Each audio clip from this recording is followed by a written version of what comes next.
Hello，大家好，这个是饲养交流系列的第一期的视频。这个系列的本质主要是与大家一起分享和交流两爬在饲养中的一些经验。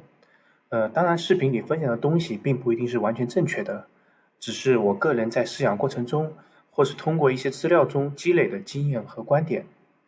除了这个系列以外，还有一直在跟的原生环境系列，主要展现两爬在野外的原生环境。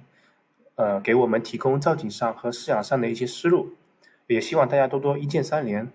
你们的支持就是我更新视频的动力。好的，废话不多说，我们来看看今天的主角。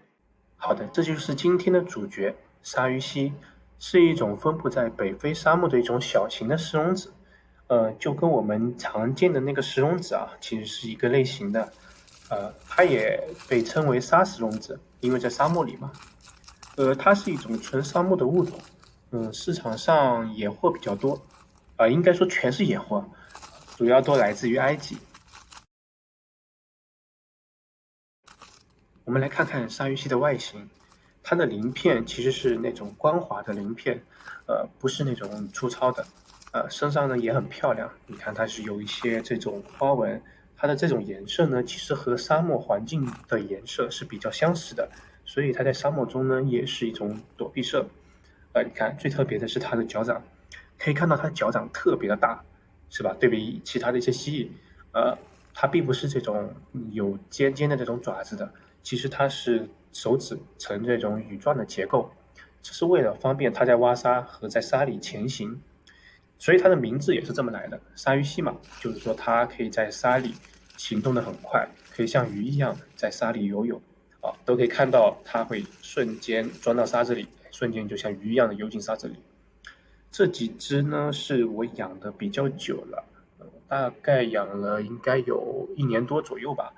它们其实刚来的时候呢是非常的瘦的，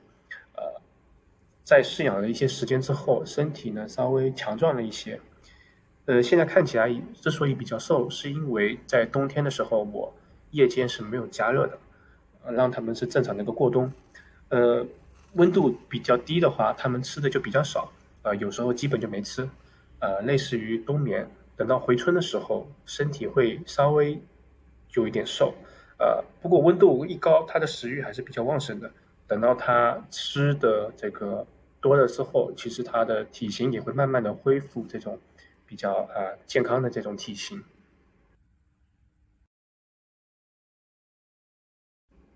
我们来看看饲养鲨鱼蜥的环境。作为一种纯沙漠的物种，饲养上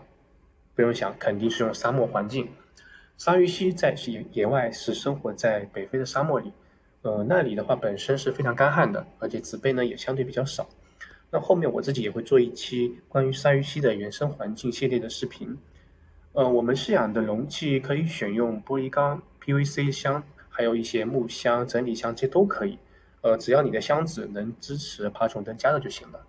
鲨鱼蜥本身其实不太适用于加热垫啊。虽然鲨鱼蜥是个小型蜥蜴，但也是需要一定的空间的。比如我这个缸是90×45×45的，因为它是第七的物种，所以高度可以不用那么高。因为它们攀爬的情况也比较少，而且我感觉它们也不喜欢攀爬。后面我会解释为什么我认为它们不喜欢攀爬啊。但是地面的空间一定要给够。很多人认为鲨鱼蜥基本都躲在沙子里，所以就不需要空间了。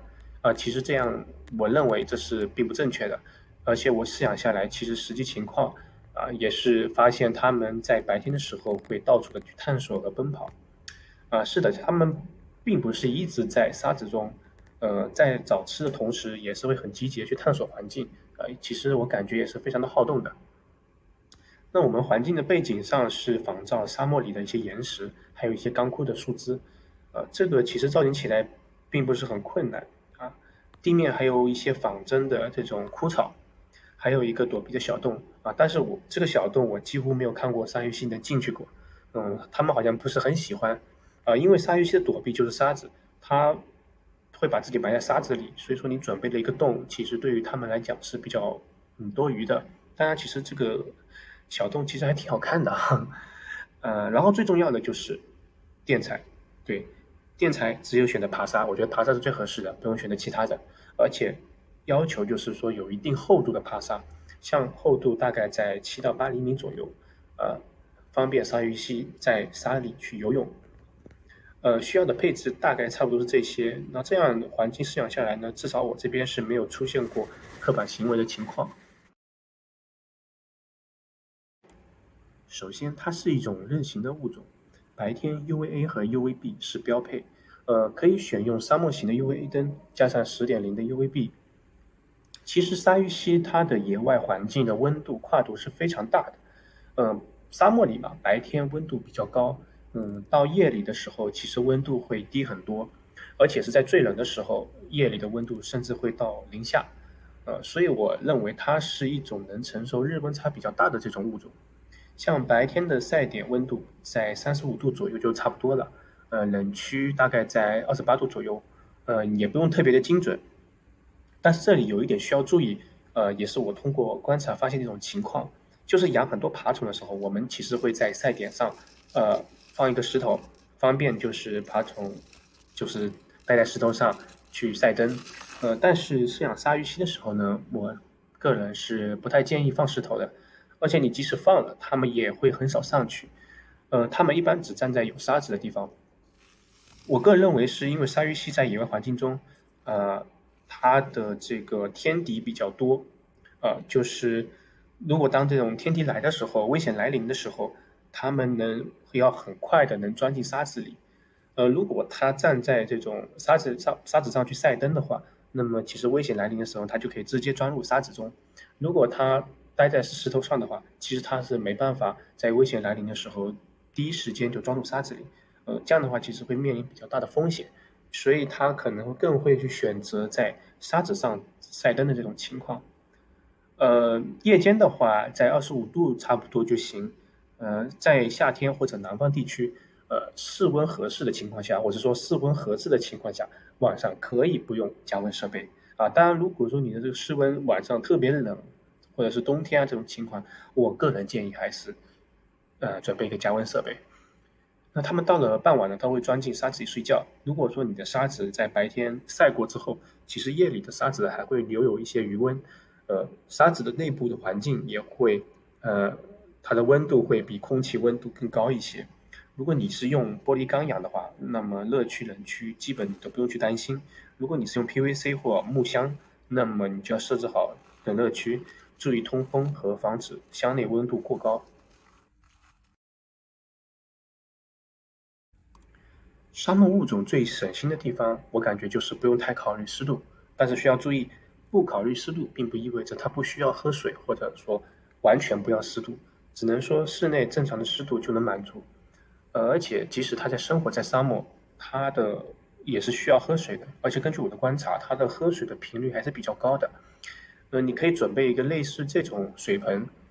水盆不用太大，但要有一点点的高度，而且表面尽量不是选用这种光滑的，这样防止鲨鱼栖挖沙的同时，也能让它喝到水，而且你的水盆的水也能放的稍微久一些。水盆记得还是要放在冷区，防止水分蒸发的太快。鲨鱼栖在野外的食谱基本上都是昆虫，我个人是喂它面包虫，也是贪图面包虫方便嘛，比较便宜，而且它的尾部也是能储存一定程度的脂肪。当然在这种储存肯定是比不上豹纹手工还有肥尾手工这种，但是毕竟生活在沙漠中，而且沙漠中的食物并不多，所以它还是要做一些对应的存储的。所以面对面包虫的一些缺点，它们算是可以比较好的应对。像这样把面包虫放在食盆里，然后在食盆里放一些面包虫的食物，防止面包虫饿死。我用的是红枣干这个食物我也是非常推荐给大家，因为它可以存放的很久，而且它也呃比较便宜。然后钙粉、维生素这些肯定是不能少的食盆不要放在晒点的位置，防止面包虫被晒死，而且鲨鱼栖也不会一直待在晒点，就这样让它自己想吃的时候就去吃，其实这一盆也能吃得很久，而且面包虫也基本上不能从这里爬出去。当然你说喂蟋蟀喂樱桃、蟑螂、杜比亚这些做主食，当然都可以，而且从营养价值来说，肯定会比面包虫更好。但是你要控制好胃的这个个头，防止食物过大。我平时都基本不怎么管，基本就一周管一次这种。鲨鱼蜥基本都是野货，也比较怕人，我觉得守卫结实这种也比较困难，所以我基本上都在摄像头里去观察它们的。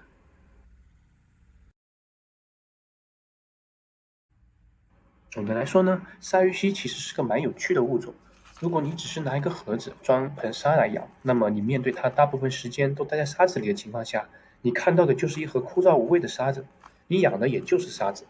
如果你丰富了它的环境，那么即使它待在沙子中，你看到的也是一个充满想象的风景线。你丰富了环境，环境也丰富了你。好的，这就是本期视频的所有内容。喜欢的小伙伴记得点赞、投币、收藏、关注，你们的支持就是我更新视频的动力。